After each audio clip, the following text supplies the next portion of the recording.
La définition que nous trouvons de la prière dans le langage courant est la suivante. La prière est un acte codifié ou non, collectif ou individuel, par lequel on s'adresse à Dieu ou à une divinité ou à un être désigné comme médiateur de Dieu ou de la divinité. Mais alors, que nous dit Jésus sur ce qu'est la prière ?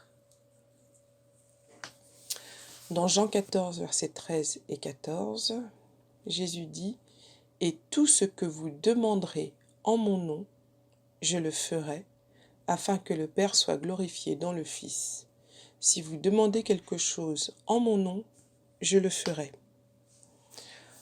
Je vous propose de tourner les yeux vers la prière. Qu'est-ce que la prière ? Avec la définition que nous venons voir précédemment, nous comprenons que pour Jésus, la prière, c'est une demande faite à Dieu le Père dans le nom de Jésus-Christ. Alors, nous allons commencer par voir le fait que Jésus nous a laissé un exemple de prière. Et je vais vous lire cet exemple de prière qui se trouve dans Matthieu 6, les versets 9 et 15. Voici donc comment vous devez prier. Notre Père qui es dans les cieux, que ton nom soit sanctifié, que ton règne vienne, que ta volonté soit faite sur la terre comme au ciel. Donne-nous aujourd'hui notre pain quotidien. Pardonne-nous nos offenses, comme nous aussi nous pardonnons à ceux qui nous ont offensés. Ne nous induis pas en tentation, mais délivre-nous du malin. Car c'est à toi qu'appartiennent, dans tous les siècles, le règne, la puissance et la gloire. Alors Jésus est allé un peu plus loin, il nous a également enseigné sur la manière dont nous devions prier. Dans Matthieu 6, les versets 5 à 8, il dit « Lorsque vous priez, ne soyez pas comme les hypocrites, qui aiment à prier debout, dans les synagogues et au coin des rues, pour être vus des hommes. Je vous le dis en vérité, ils reçoivent leur récompense. Mais, quand tu pries, entre dans ta chambre, ferme ta porte, et prie ton Père qui est là dans le lieu secret. Et ton Père, qui voit dans le secret, te le rendra. En priant, ne multipliez pas de vaines paroles, comme les païens, qui s'imaginent qu'à force de paroles, ils seront exaucés. Ne leur ressemblez pas, car votre Père sait de quoi vous avez besoin, avant que vous le lui demandiez.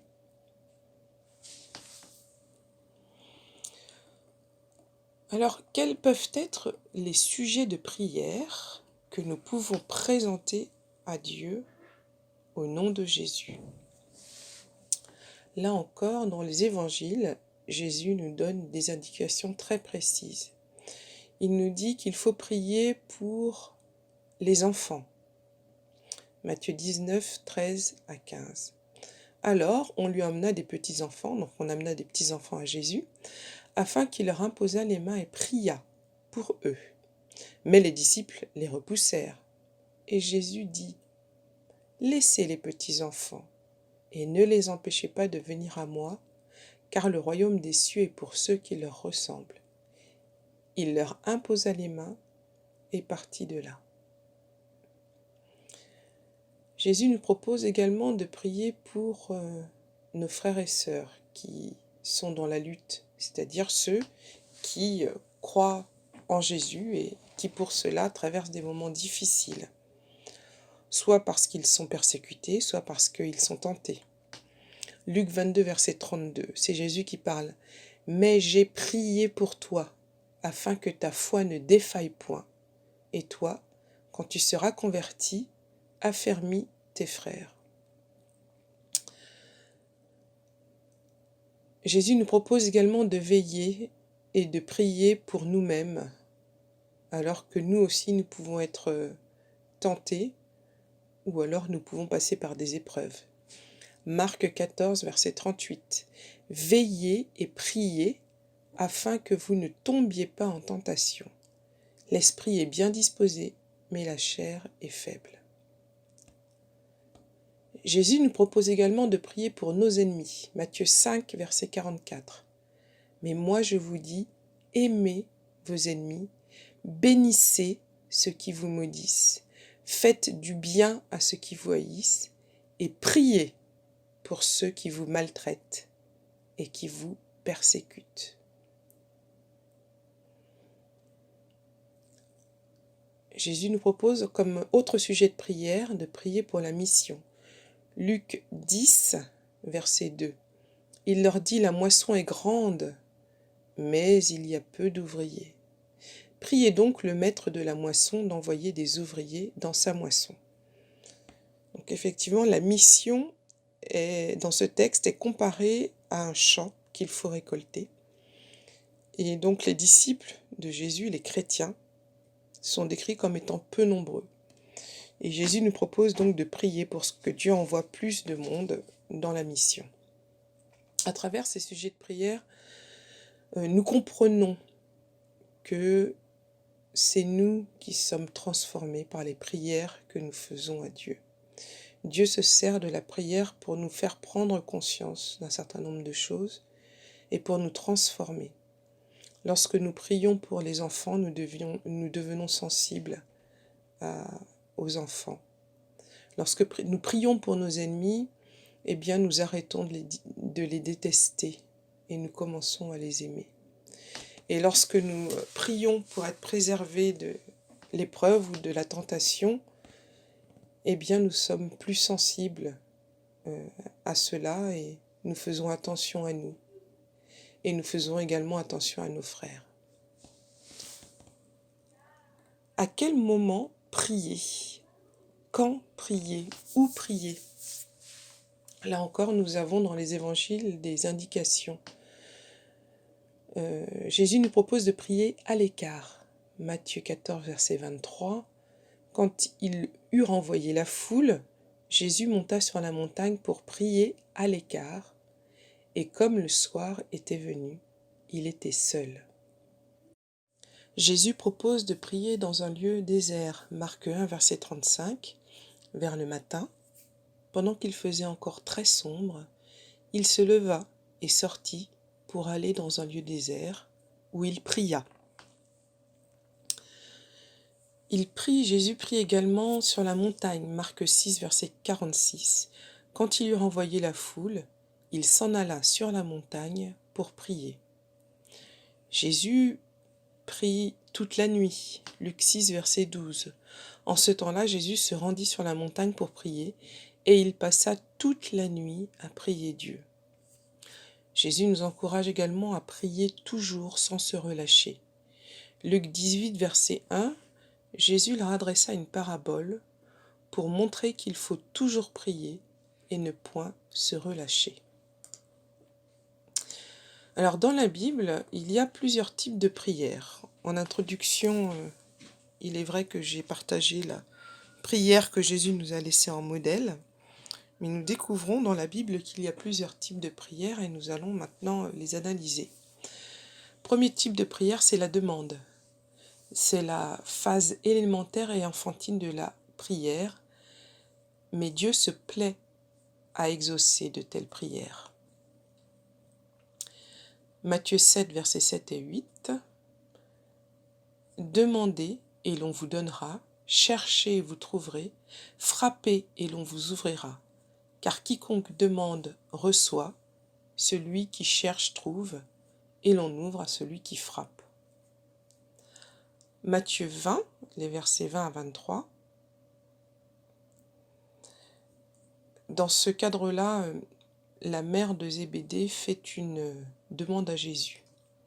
Alors la mère des fils de Zébédée s'approcha de Jésus avec ses fils et se prosterna pour lui faire une demande. Jésus lui dit, « Que veux-tu ? Ordonne, lui dit-elle, que mes fils, que voici, soient assis dans ton royaume, l'un à ta droite et l'autre à ta gauche. » Jésus répondit, « Vous ne savez ce que vous demandez. Pouvez-vous boire la coupe que je dois boire ? Nous le pouvons, dirent-ils. Et il leur répondit, « Il est vrai que vous boirez ma coupe. Mais pour ce qui est d'être assis à ma droite et à ma gauche, cela ne dépend pas de moi et ne sera donné qu'à ceux à qui mon Père l'a réservé. Donc cette femme, cette maman, fait une demande à Jésus. Jésus y répond.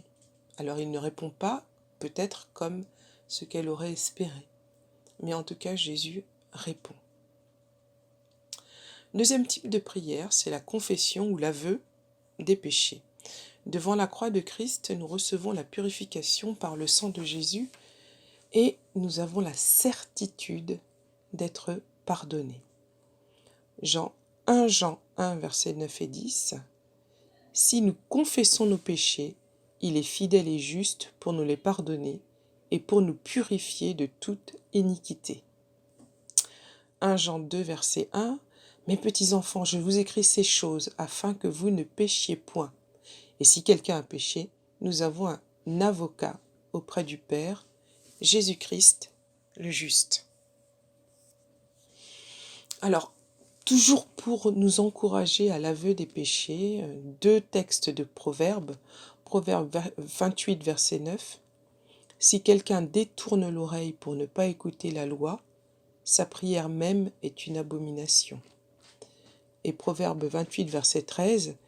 Celui qui cache ses transgressions ne prospère point, mais celui qui les avoue et les délaisse obtient miséricorde.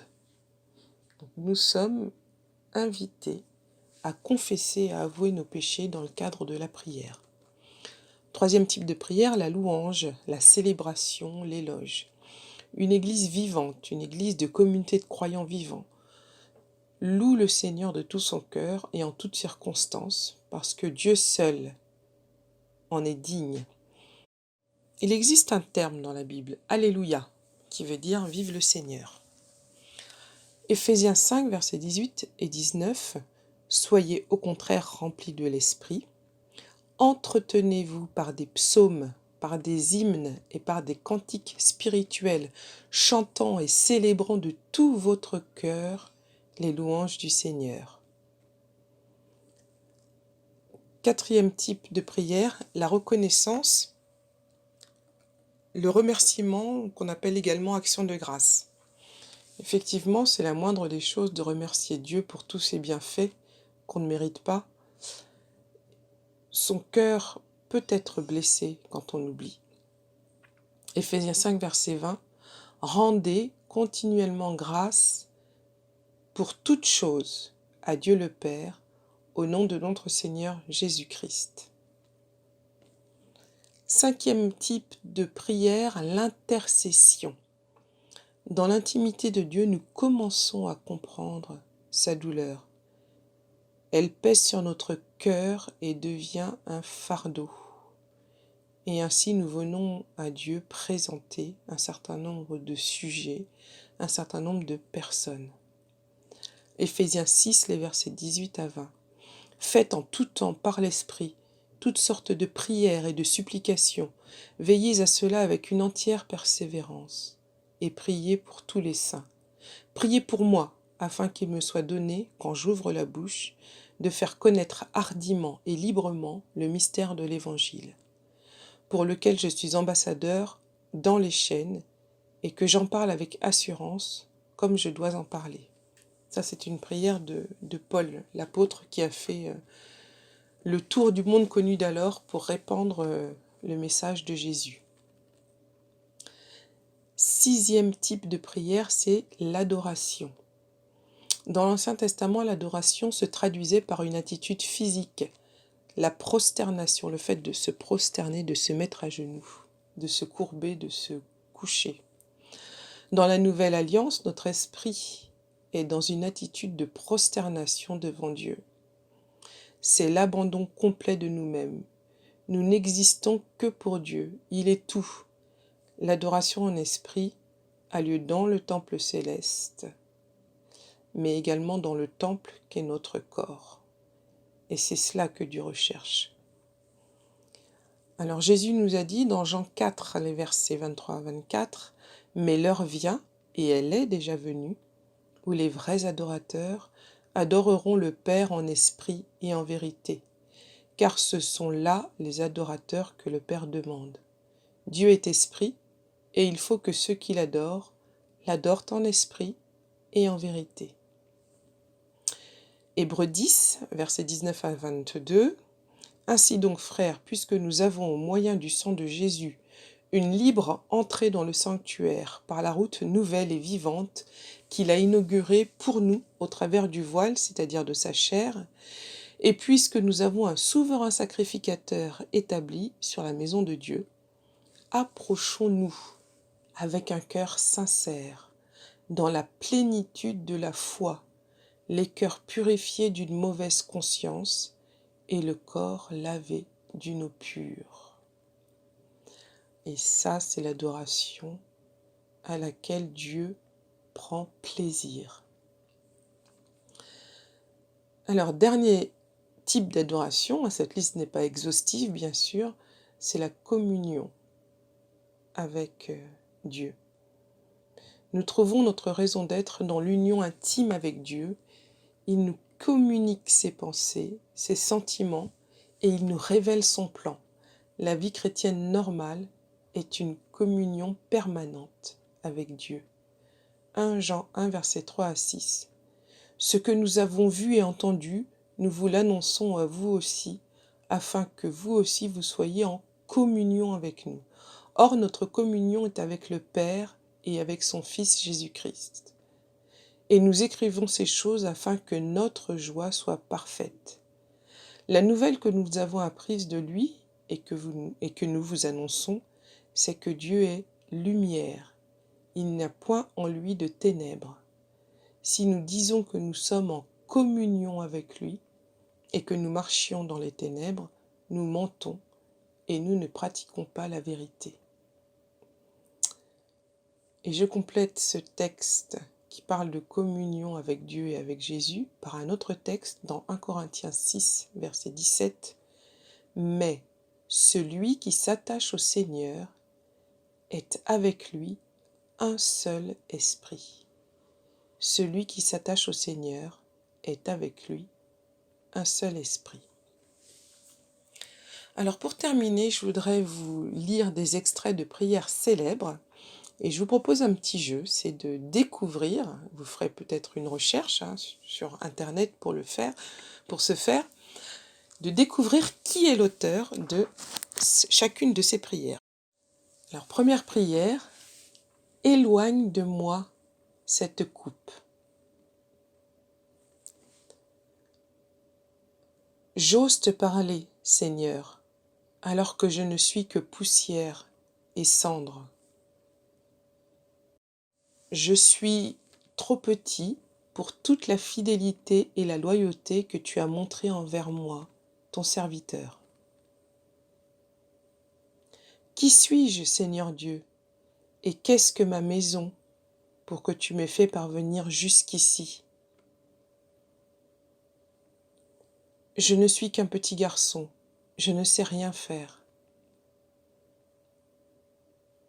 Seigneur, tu peux venir au secours d'un faible aussi bien que d'un fort. Nous sommes sans force devant cette multitude, et nous n'avons que faire, nos yeux sont fixés sur toi. Je suis peu de choses, que te répliquerai-je? Je mets ma main sur ma bouche. Voilà, je vous propose donc de découvrir quels sont les auteurs de ces prières, mais surtout de comprendre qu'au travers de ces prières, ces hommes ont été honnêtes, ont été sincères, se sont livrés totalement à Dieu. Et en fait, c'est ce à quoi nous sommes invités dans nos prières que nous ferons à Dieu, au nom de Jésus, et assurément, Dieu répondra à nos prières.